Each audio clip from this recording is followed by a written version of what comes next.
दोस्तों आज हम एक्सप्लेन करने वाले हैं हाल ही में आई हुई एक शानदार मूवी जिसका नाम है धुरंधर। तो चलिए अब हम बिना देरी के इस मूवी को एक्सप्लेनेशन चालू करते हैं। तो फिल्म की शुरुआत होती है कांधार हाईजैक से, जहां पर कुछ आतंकियों ने हमारे इंडिया के प्लेन को कांधार में हाईजैक कर लिया था। तभी हम देखते हैं अजय सनियाल को, जो कि उन टेररिस्ट को नेगेस्ट करने के लिए जाते हैं। तब उन आतंकियों ने नेगेस्ट किया गया तो उन्होंने अपनी कुछ मांग रखी, जैसे कुछ 3 आतंकियों कि उन्हें जेल से रिहा करवाना था और वो तो ढेर सारे पैसा भी चाहिए थे, जिसके लिए इंडिया गवर्नर जो है वो मान जाती है। लेकिन यह देखने के बाद अजय सनियाल को बिल्कुल भी अच्छा नहीं लगा। कई सारे लोगों को मानना तो यह था कि कमांडो भी को भिजवाकर उन पर अटैक करवा देना चाहिए था, लेकिन उस प्लेन में 160 पैसेंजर थे जिनके जान को खतरा हो सकता था, इसीलिए ऐसे कई भी कदम नहीं उठाए गए। लेकिन इन लोगों ने निपटने के लिए अजय ने एक बहुत ही अच्छा प्लान बनाया।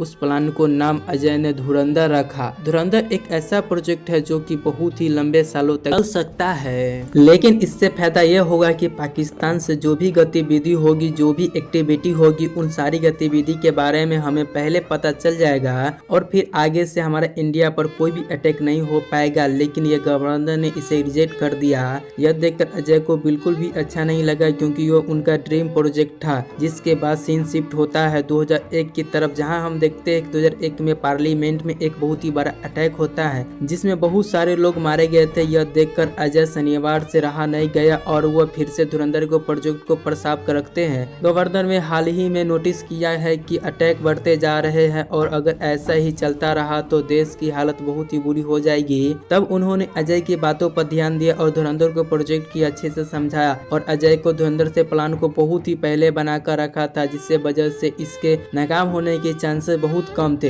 हालांकि इसमें रिस्क बहुत ही थे, लेकिन यह ही एक बहुत ही लंबे सालों तक चलने वाला था। जिसके बाद हम हमजा नाम के बंदे को देख पाते हैं और हमें मालूम चलता है कि धुरंधर के लिए अजय ने हमजा को ही सिलेक्ट किया है। अब हमजा को पाकिस्तान भेजा जाना था, लेकिन यह सारी चीजों प्लानिंग के तरह करनी थी, वरना हमजा कभी भी पकड़ा जा सकता था। इसीलिए उसे अफगानिस्तान के रास्ते से बलोच बनाकर भेजा गया था। तो फाइनली अफगानिस्तान के रास्ते से हमजा पाकिस्तान की कराची में पहुंच जाता है, जहां पर हम रेली नाम की एक जगह को देख पाते हैं। रियाही में बहुत सारी गैंग है और कहा जाता है कि किसी इंसान ने अगर रियाही पर कब्जा कर लिया तो मतलब उसने सारी कराची पर कब्जा कर लिया। रियाही में एक ऐसा बंदा है जिसका होटल है। वह बंदा दरअसल में बहुत सारे से इंडिया का एक एजेंट है और हमारा हीरो मतलब कि हमजा जो है वो उसी बंदे से मिलने के लिए पहुंच जाता है। हमजा उस होटल के मालिक मतलब कि उस्मान से मिलता है, जो कि इंडिया के एजेंट है। और उस्मान भाई यहाँ हमजा को 1 साल के लिए अपने होटल पर काम पर लगा देते हैं। उस्मान भाई यहाँ पर उसे सारी चीजें बताते रहते हैं और वो बताते हैं कि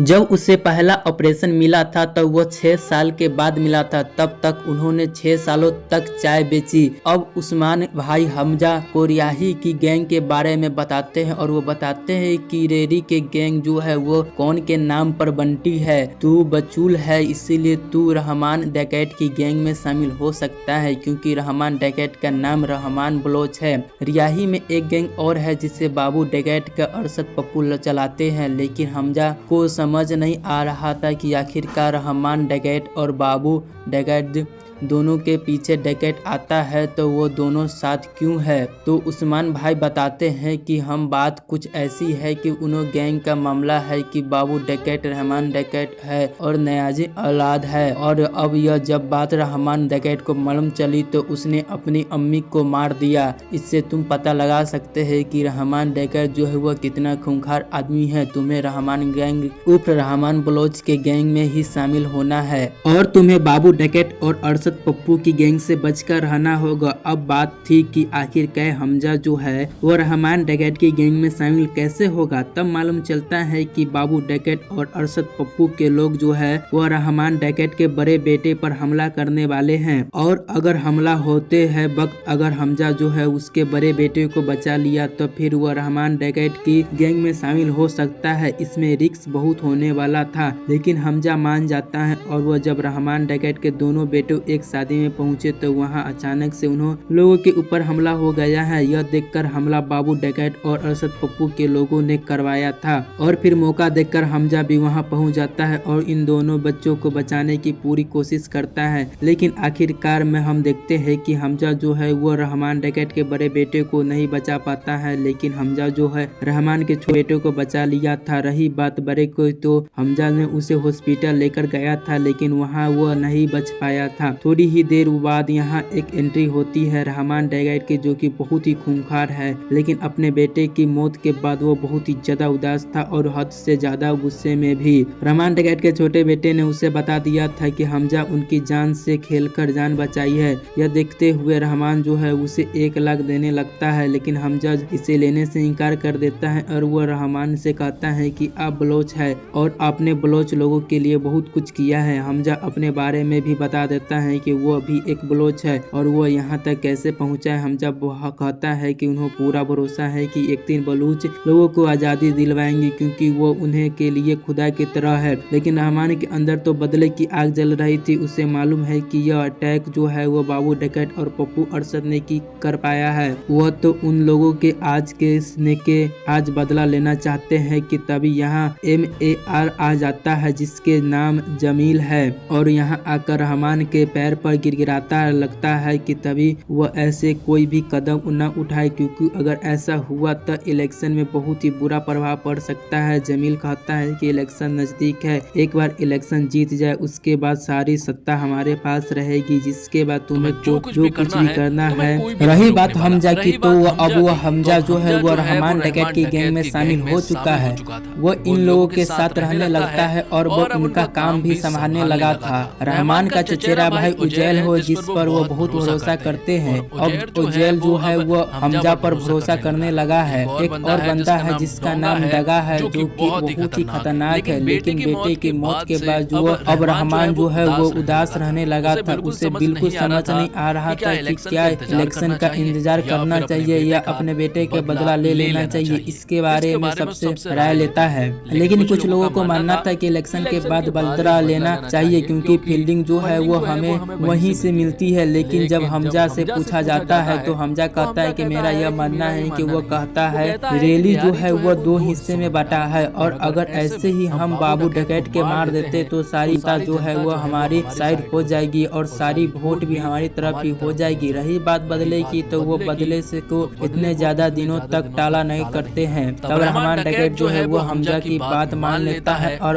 वो लोग बाबू डकैत के लोगों को ढूंढना स्टार्ट कर देते हैं। वहाँ भी वो लोग मिलते हैं। उन सभी लोगों को यह रहमान डकैत के लोग बुरी तरह से मार रहे थे और फिर आखिर में हमजा और उजैल को बाबू डकैत मिल जाते हैं, जिसका वो लोग पीछा करते हैं और उसे पकड़ लेते हैं। जिसके बाद रहमान डकैत वहाँ पर आता है और वो यहाँ पर बाबू डकैत को बहुत ही गंदी मौत देता है। बाबू डकैत यहाँ तक रहमान को जान की भीख मांग रहा था, लेकिन रहमान ने उसे बहुत ही बुरी तरह मौत दी। उसका कहना था कि ये बच्चे को नहीं मारना चाहिए था, तो इस तरह से रहमान डकैत ने अपना फैसला लिया था। रही बात इलेक्शन की, तो इलेक्शन का इस पर कोई भी फर्क नहीं पड़ा था। और रही बात हमजा की, तो हमजा अब उनके और भी ज्यादा कॉलेज हो चुका था। सारी चीजों से उसे भी पता चल रही थी, गैंग में जो कुछ भी होता है वो हमजा को सारी चीजों पता चल रही थी। सीधी बात यह है कि अब वो लोग हमजा पर पूरा भरोसा करने लगे थे और उज्जैल और हमजा जो बहुत ही अच्छे दोस्ती बन चुके थे। और वो अब वह समय भी आ जाता है जब इलेक्शन कंप्लीट हो चुके थे और रिजल्ट भी आ चुके थे, जहाँ हमें पता चलता है कि जमील जो है वो 3 लाख वोटों से जीत चुका है, जिस वजह से यहाँ पर सन मनाया जा रहा था। जिस पर थोड़ी देर के बाद यहाँ रहमान डकैत आ जाता है। उसे देखकर जमील को समझ आ जाता है कि यह जीत जो है वह रहमान डकैत की वजह से ही उसे मिली है, क्योंकि पब्लिक जो है वह रहमान डकैत के बहुत प्यार करती थी और अब हर एक बात मानती है। और यही पर हम देखते हैं कि जमील की बेटी अलीना को जो भी वो डॉक्टर की पढ़ाई कर रही है और यही पर हमजा ने अलीना को पहली बार देखा था और वह कहीं न कहीं दोनों में एक दूसरे को पहली नजर में ही पसंद कर लिया था। अब इसी जगह पर रहमान डकैत की मुलाकात होती है खनानी वर्थ से, जो कि बहुत ही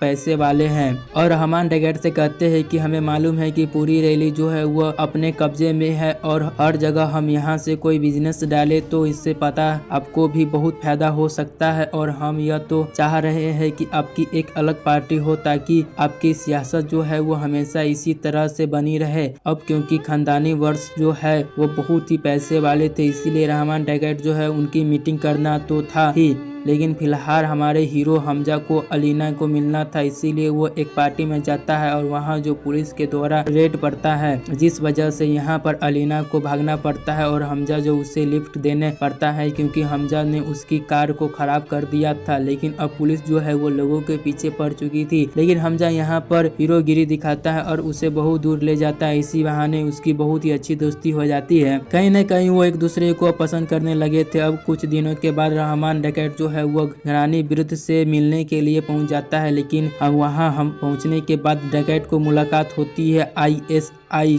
चीफ मैनेजर इकबाल से, जो कि किसी भी हालत में बस इंडिया को खत्म करना चाहता था और वो यहाँ पर एक बहुत ही बड़ी डील करने आया था। मेजर इकबाल बताता है कि उसे बहुत सारे हथियार की जरूरत है, बदले में उसे मनचाहा पैसा मिलेगा, लेकिन उन हथियार पर अमेरिका या फिर रूसी साइन होने चाहिए ताकि कोई प्रॉब्लम हो तो पाकिस्तान के लोग जो है वो प्रॉब्लम में न आए। मेजर इकबाल को बहुत अच्छे से मालूम है कि इस काम को रहमान डकैत नहीं कर सकता है, क्योंकि इससे मालूम है कि रहमान डकैत की गैंग जो है वो नकली हथियार बनाती है, असली हथियार तो उन्हें बलोच लोगों से मिलने वाले थे। लेकिन इस डील के अकेला यहाँ मेजर इकबाल उन लोगों के इसीलिए नहीं कर सकता था क्योंकि बजूल जो ISI के बीच बिल्कुल भी नहीं बनती है। एक दिन उनके बीच में मुठभेड़ होती रहती है और उनके आपसी लोग जो है वो मारे जाते हैं। इसीलिए मेजर इकबाल चाहते हैं कि रहमान डकैत जो है वो बलोच लोगों को डील करे, क्योंकि अगर रहमान डकैत ने उन लोगों से हथियार की मांग की तो वो लोग अपना डील के भी सामने लाकर रख देंगे। लेकिन रहमान डकैत बिल्कुल भी नहीं चाहता है कि वो अपने लोगों को धोखा दे, क्योंकि रहमान डकैत भी बलूच है। लेकिन यहाँ रहमान डकैत को एक लालच आ जाता है, अगर इसी कराची पर राज करना है तो लोगों को धोखा दो तो देना ही पड़ेगा। दूसरी तरफ एक MLL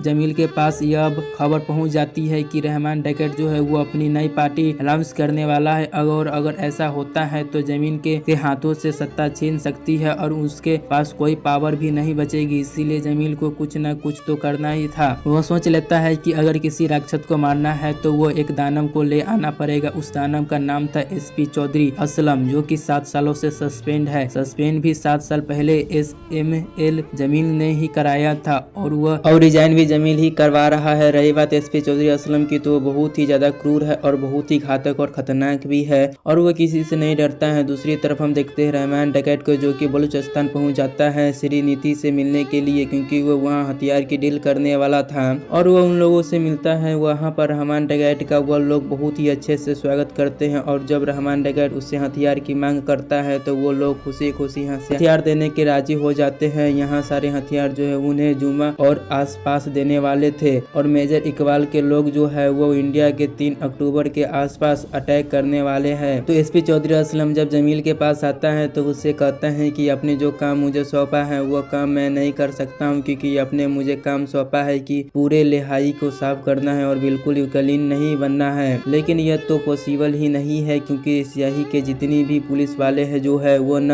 रहमान डकैत के कब्जे में है और रहमान डकैत अगर उससे कहा कि जान दे दो तो वो बिना सोचे समझे जान दे देंगे। तो अगर रहमान डकैत ने उसे कहा कि मेरी जान ले लो तो यह उनके लिए कितना आसान होगा। इसीलिए अगर मैं रैली में गया तो मुझे रैली का एक अलग टास्क फोर्स चाहिए जिसके बारे में किसी को भी खबर नहीं होगी। इसी मुलायम के बारे में किसी को भी खबर नहीं होगी। मुझे किसी को भी बताने की कोई जरूरत नहीं है कि मैं क्या कर रहा हूँ, यहाँ तक कि आपको भी नहीं। और अगर ऐसा होता है तो पूरी रियाही को साफ करेंगे, जिसके लिए MLA जमील मान जाता है। दूसरी तरफ हम देखते हैं कि अजय सनियाल के पास सारी खबर पहुँच रही थी और हाल ही में एक बहुत ही बड़ा खबर जो है उनके पास पहुँची है। बात कुछ ऐसी है कि खनानी वर्सन के पास जो है वो नकली नोटों को प्लेन पहुँच चुकी है और जब वो 500 और 1000 के नकली नोट बना कर सकते हैं तो यह प्लेन जो है वो उन्हें दुबई के प्राप्त हुई है, क्योंकि इंडिया के कुछ ही मंत्रियों के पास इस प्लेन को बचा है और वो अभी खनानी वर्ष को है। साथ ही उन्हें 3 अक्टूबर को अटैक के बारे में बहुत ही अच्छे से मालूम था कि यह अटैक जो है वो नाव के द्वारा मतलब कि समुद्र के रास्ते के होने वाले था और वो लोग या तो गुजरात या पंजाब की और फिर मुंबई आने वाले थे। आगे हम देखते हैं कि हमजा जो है वह उजैल जो है वो मेजर इकबाल के हथियार को डिलीवरी देने के लिए जाते हैं। उनके साथ रहमान डकैत भी जाने लगता है, लेकिन अचानक से उनके बेटे के पेट में दर्द होने लगता है। इसीलिए वो हॉस्पिटल जाने लगता है। दूसरी तरफ हम देखते हैं कि हमजा और उज्जवल जो है वो मेजर के इकबाल के पास पहुंच जाता है और हथियार दे देता है। तो जब हथियार की डिलीवरी हुई तो यहाँ मेजर इकबाल हमजा को एक बात बताता है। वह कहता है कि 3 अक्टूबर को एक अटैक होने वाला है इंडिया में,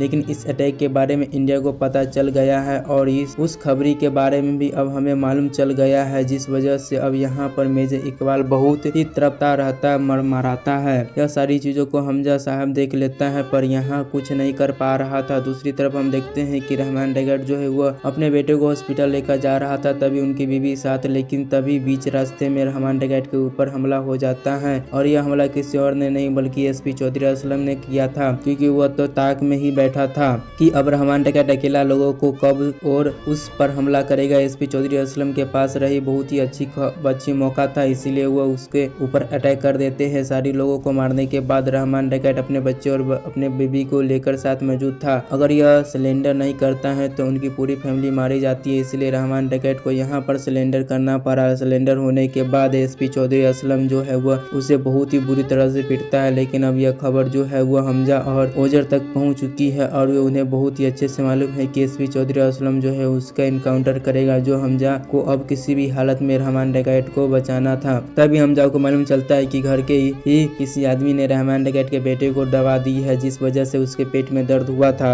दरअसल में उस बंदे ने गद्दारी की है। वह बंदा 40 साल से उनके लिए काम कर रहा था, लेकिन अब जाकर उसे गद्दारी की है कुछ पैसे के चक्कर में, जिस वजह से हमजा को बहुत बुरी तरह से पिटता है और उसे सब कुछ उगलवा लेता है। हालांकि उसे कुछ भी नहीं पता था, लेकिन उसे सीआईए के टास्क फोर्स की ऑफिस के बारे में मालूम था। तो हमजा और उज्जवल अपनी पूरी गैंग के साथ वहां पहुंच जाता है और उनके ऊपर अटैक कर देते हैं। तभी उन लोगों को सभी लोगों ने उल्टा टांग दिया था और यह वीडियो जो है वो हमजा और एसपी चौधरी के पास भेज दी थी। इसे देखने हुए एसपी चौधरी को यहाँ उसकी बात माननी पड़ती है, उन्हें रहमान डैगेट के छोड़ना पड़ता है। हमजा को एक दूसरी तरकीब भी अपनाई थी, जिसके अलीमा को ने चुपचाप से अपने घर पर एक वीडियो रिकॉर्ड किया था, जिस वीडियो में उसके माता पिता जमील, एसपी चौधरी और अरशद पप्पू जो है वो रहमान डैगेट के मारने की बात कर रहे थे। लेकिन इस वीडियो को देखने के बाद भी एसपी चौधरी को कुछ नहीं हुआ, लेकिन जब एसपी चौधरी ने अपने टास्क फोर्स ऑफिस के उल्टा टांगा हुआ अर्धमरी हालत में देखा, तब एसपी चौधरी माना उसके रहमान डैगेट को छोड़ दिया। रहमान डैगेट ऑलमोस्ट मरने ही वाला था, एसपी चौधरी उसे मारने ही वाला था, लेकिन सही टाइम पर रहमान डैगेट बच गया और वो भी हमजा की वजह से तो कुछ दिनों तक कुछ नॉर्मल था। लेकिन तभी हमें पता चलता है कि 2009 में और 26/11 में ताज होटल पर अटैक हो गया है और यह अटैक मेजर इकबाल ने करवाया था। अटैक करवाने के बाद सभी लोग एक ही जगह पर इकट्ठे हुए थे और सभी लोगों के क्षण मना रहे थे, जैसे उन्होंने बहुत ही बड़ा काम किया है। बलूचिस्तान के जो हथियार उन्होंने लेकर आए थे, उन्हें हथियार के द्वारा उन्होंने ताज होटल पर अटैक किया था। यह देखकर हमजा जो है वो पूरी तरह से हैरान रह चुका था, क्योंकि उसे समझ नहीं आ रहा था कि आगेकार अचानक से यह सब कुछ कैसे हो गया है और इन लोगों ने सारी चीजों पर खबर कैसे लगी। हमजा का खून खोल रहा था, उसे बहुत ही गुस्सा आ रहा था, मन तो कर रहा था कि जैसे अभी सभी को मार डाले, लेकिन उस असलाम भाई ने उसे समझाया था कि हम ऐसा नहीं कर सकते, क्योंकि अगर वह गलती से पकड़ा गया तो उतने सालों से मेहनत जो है वो बेकार चली जाएगी और नया एक्सेट लाने में बहुत ही मेहनत लगती है। अब कुछ दिनों तक के बाद हम देखते हैं कि रहमान डैगेट जो है वो अपनी नई पार्टी अनाउंस कर देते हैं, जो देखकर जमील जो है वो हैरान रह चुका था, क्योंकि वह समझ चुका था कि अब उसका अस्तित्व मिटने वाला है और रेडी के अब रहमान डैगेट जो है वह कानूनी रूप से हुकूमत करेगा। यह देखकर वो डर गया था, क्योंकि अब उसके पास कोई भी पावर नहीं रहेगी। लेकिन हमजा जो है बहुत ही अच्छे से मालूम था कि अब जमील की किस तरह से यूज लेना है, इसीलिए वो अलीना की मदद लेता है और अलीना को कहवाकर यह जमील को अपने घर पर बुलवाया है। हमजा जमील से कहता है कि आज तक तुमने जितने लोगों के ऊपर भरोसा किया है वो सारे लोग थे कि अगर रहमान डैगेट को मार भी देना है ना, तब भी रिहाई पर वो खुद हुकूमत कर सकते थे। तुम्हें ऐसे इंसान पर भरोसा करना होगा जो कि अपना है। तो हमजा जो है वो जमील के साथ मिल लेता है और वो रहमान डैगेट के सिर बर्बाद करने वाले थे, लेकिन उससे पहले अलीना और हमजा की शादी करवाई जाती है, क्योंकि वो दोनों साथ में ही तो रहते थे। उन लोगों की शादी नहीं हुई थी, इसीलिए उनकी शादी जो है वो बहुत ही धूमधाम से की जाती है और इन शादियों में उन लोगों पर आए हुए मतलब कि रहमान डैगेट और खनानी वर्ष और तो ISFI चीफ मेजर इकबाल भी आया हुआ था। वह यही रहकर आगे की प्लानिंग करने लगते हैं और वो सभी लोग नशे में धूत थे, इसीलिए यहाँ की हमजा जो है उन पर पास आता है और मेजर इकबाल से कहता है कि अगला टारगेट जो है वो जल्द करने वाले हैं, जो कि 15 अगस्त के आसपास रहेगा और उन्हें हथियार की जल्द से जल्द चाहिए होंगे, जिसके लिए रहमान डैगेट डकैत भी वहाँ बोल देती है, पर कभी नशे में धुत थे, इसीलिए यहाँ के हमजा ने 9 अगस्त को डेट को फाइनल किया था, जिससे हथियार को लेकर आने वाला बलूद और अब वो दिन भी आ जाता है जब 9 अगस्त थी। आज ही हथियार की डिलीवरी होने वाली थी, लेकिन इसके बारे में न तो रहमान डकैत को मालूम था और न ही उजैल को। यह बात सिर्फ हमजा को मालूम था। हमजा ने यह बात उजैल को बताई तो उजैल तुरंत ही उन हथियारों को लेने के लिए पहुंच गया बलूच। दूसरी तरफ रहमान डकैत जो है वह वाटर सप्लाई पाइपलाइन प्रोजेक्ट के उद्घाटन करने के लिए, लेकिन अब उनके साथ सिर्फ हमजा और कुछ लोग शामिल थे। तो अब वो लोग उस जगह से वापस आने लगते हैं रहमान और डकैत के साथ। जो लोगों के साथ हमजा कार चला रहा था, तभी हम देखते हैं कि एसपी चौधरी हमजा जो है जमील से मिलकर प्लान बनाया है कि लोगों को रहमान डकैत को सुनसान जगह पर लेकर आएंगे और उसे जान से मारेंगे। यही सारी प्लानिंग जो है हमजा ने की थी, लेकिन रहमान डकैत को उस जगह पर कैसे लेकर जाएगा, यह प्रॉब्लम हमजा की थी। तो रहमान डकैत को और 2 लोगों की नींद लग जाती है। हमजा तुरंत उस जंगल में के रास्ते में उन्हें ले जाने लगते हैं। दूसरी तरफ एसपी चौधरी जो है वो पूरी तरह तैयारी में था, जैसे ये लोग आएंगे तो वो लोग उन लोगों के बुरी तरह से मार देंगे। लेकिन तभी रहमान डकैत को शक हो जाता है कि हमजा जो है उन लोगों के गलत रास्ते पर ले जा रहा है और रोकने पर रुक भी नहीं रहा है, जिस वजह से कार में ही उनके बीच में जबरदस्त फाइट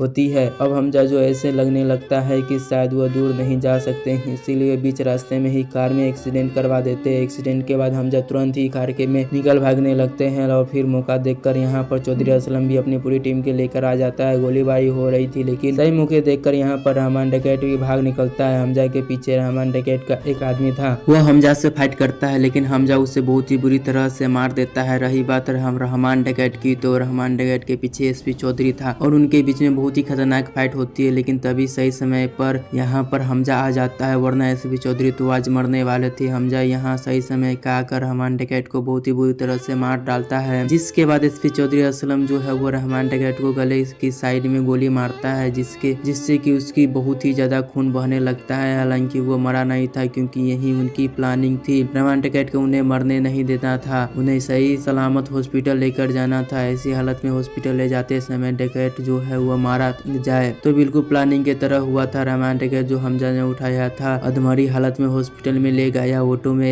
फिर हॉस्पिटल पहुंचने के बाद रहमान डकैत ने हॉस्पिटल में ही दम तोड़ दिया। वहाँ उजैल पहुंचा, उसे बहुत ही ज्यादा दुख हुआ और ऑटो वाले से गवाही दी कि हमजा ने उसे बचाने की पूरा कोशिश की, लेकिन वो नहीं बच पाया। तो इस तरह से हमजा के ऊपर बिल्कुल भी शक नहीं हुआ। जिसके बाद सीन शिफ्ट होता है 2002 की तरफ में। हम देखते हैं कि अजय सनेवाल को 2002 के आसपास ही प्लान धुरंधर जो है वो एक्टिव हुआ था और उन्होंने हमजा को रिलेक्ट किया था और पूरी तरह से रेडी भी किया था। हमजा की असली नाम जो है वो जसकीरत सिंह रंगी है, जो कि मर भी जाए तो कोई भी फर्क नहीं पड़ेगा, क्योंकि उन्होंने ऐसे ही आदमी को सिलेक्ट किया है। उनकी बैक स्टोरी क्या है यह तो फिलहाल नहीं बताई गई है, लेकिन धुरंधर के एक सेकेंड चैप्टर के बारे में हमें बता दिया गया है कि 19 मार्च 2026 को रिलीज होगी। धुरंधर 2 के पूरी तरह से बनकर रेडी है। इसके कुछ विजुअल्स भी थिएटर में दिखाई दिए थे। अगर यह फिल्म की बॉक्स ऑफिस पर बहुत ही अच्छा कलेक्शन करती है तो रिलीज किया जाएगा। थिएटर में और अच्छा कलेक्शन नहीं हुआ तो इस फिल्म को OTT पर रिलीज किया जाएगा। तो उम्मीद करता हूँ दोस्तों आपको यह वीडियो बहुत ही पसंद आया होगा। तो आप इस चैनल को सब्सक्राइब करना ना भूले।